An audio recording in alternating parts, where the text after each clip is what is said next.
کہ دیکھو جب دین کو بچانے کا مرحلہ ہو تو پھر ہجرت کا مرحلہ پیش آ جاتا ہے۔ اور فرزند زہرا حسین ابن علی کی ہجرت ہمیں یہ پیغام دیتی ہے کہ خدا کے راستے پہ ہجرت کریں آپ، لیکن سب سے بڑی ہجرت جو ایک بندے کے لیے ہے، جو ایک مومن کے لیے ہے، جو ایک گناہ گار کے لیے ہے، وہ ترک معاصی کی ہجرت ہے، گناہوں کو ترک کرنے کی ہجرت۔ میں گناہوں میں مبتلا ہوں، ارادہ کروں کہ میں نے گناہوں کی دنیا سے ہجرت کر کے اطاعت الہی کی دنیا میں داخل ہونا ہے۔ حسین ابن علی کی یہ ہجرت ہمیں یہ پیغام دیتی ہے کہ سب سے پہلے ترک معاصی کی ہجرت سے گزرو، عمل کی ہجرت کے منزل سے گزرو۔ عمل کی ہجرت کیا ہے؟ بدعمالیوں کا شکار ہو تو نیک اعمال کی طرف بڑھ جاؤ، اس کے بعد پھر اللہ کے راستے پہ، جس پہ خداوند قدوس نے ایک دفعہ بابا سے بلند صلوات پڑھیں۔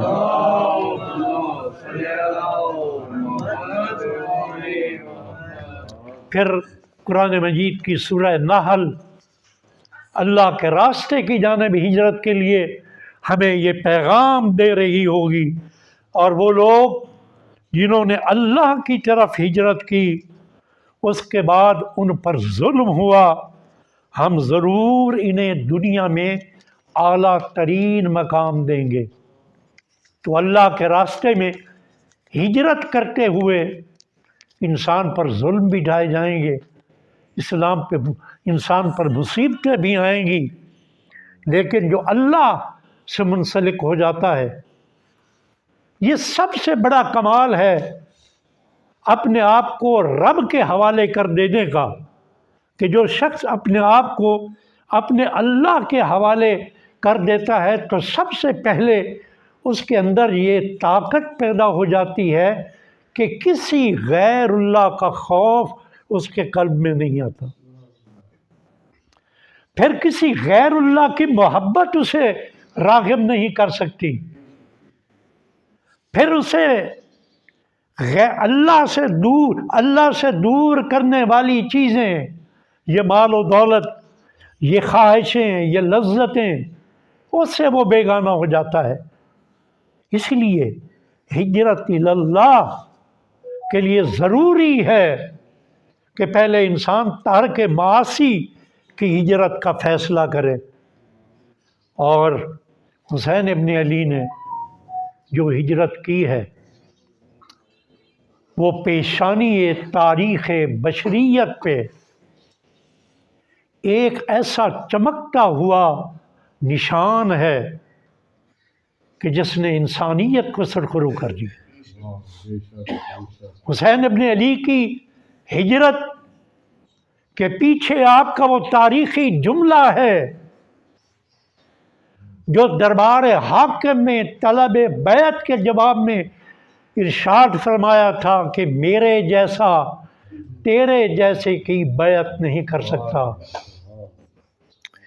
اور پھر حسین کی ہجرت کے پیچھے فرزند زہرا کا وہ اعلامیہ ہے کہ جس میں یہ اعلان کر رہے ہیں کہ میں کسی شر و فساد کے لیے نہیں نکل رہا، میں حکومت کے حصول کے لیے نہیں نکل رہا، میں نکل رہا ہوں تو امر بالمعروف و نہی عن المنکر کے اجرا کے لیے نکل رہا ہوں، میں اپنے نانا کی سنت کو زندہ کرنے کے لیے نکل رہا ہوں۔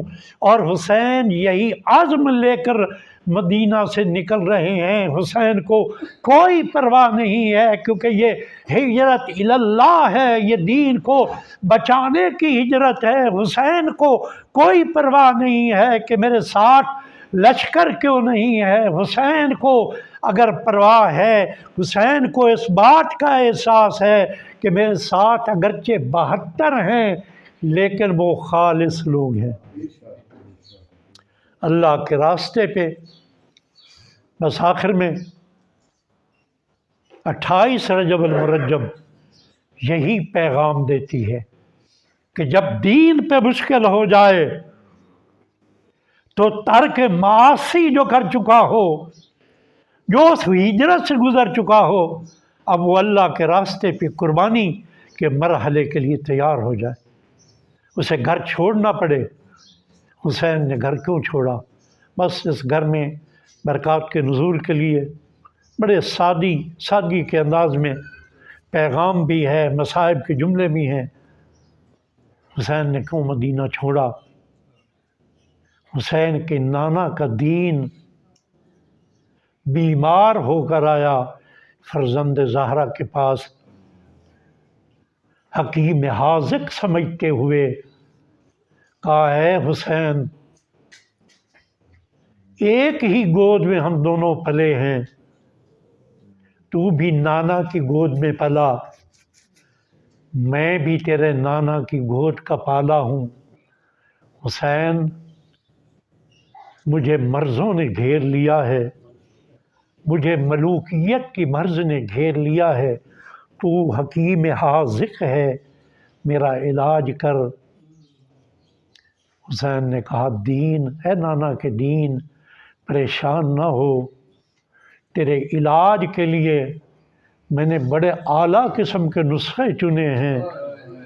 نانا کے دین، تجھے بچانے کے لیے میں نانا کی قبر کو چھوڑ دوں گا۔ نانا کا دین، تجھے بچانے کے لیے میں بندھے ہوئے احرام توڑ دوں گا۔ نانا کا دین، تجھے بچانے کے لیے میں لک و دک صحرا میں ان بیویوں کو لے آؤں گا کہ جن کی آواز کو ان کے بابا بھی سننے کے لیے ترستے تھے۔ نانا کے دین، اسی ریگزار کربلا میں تیری علاج گاہ بناؤں گا۔ نانا کا دین، تو ضعیف ہو گیا ہے نا، میں تیری جوانی کو واپس لوٹانے کے لیے اپنے 18 سال کے اکبر کو قربان کر لوں گا۔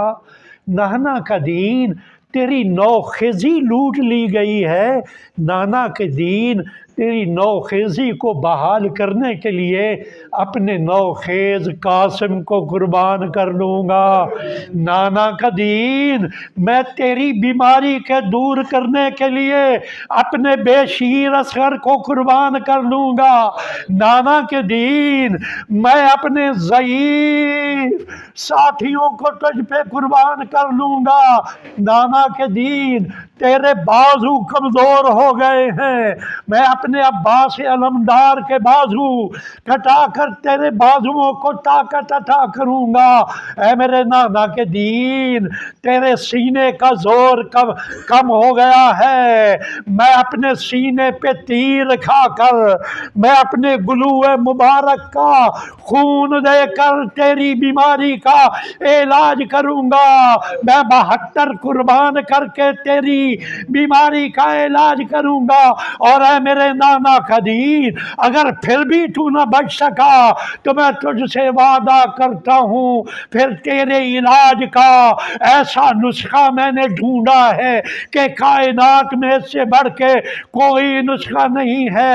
میں کہتا ہوں دین نے کہا ہوگا اے حسین ان نسخوں سے بڑھ کر بھی کوئی نسخہ ہے، تو حسین نے کہا ہوگا اے نانا کے دین، اگر ان قربانیوں سے بھی تو نہ بچا تو زینب کی چادر تجھے بچائے گی، زینب کی بے ردائی تجھے بچائے گی۔ فرزند زہرا نے ترک مدینہ کر کے کربلا میں 72 کی قربانی دے کر، اپنی بیویوں کی ردائیں دے کر دین کو بچایا۔ ہمیں بھی اس دین کے لیے اپنی اناؤں کو قربان کرنا ہوگا۔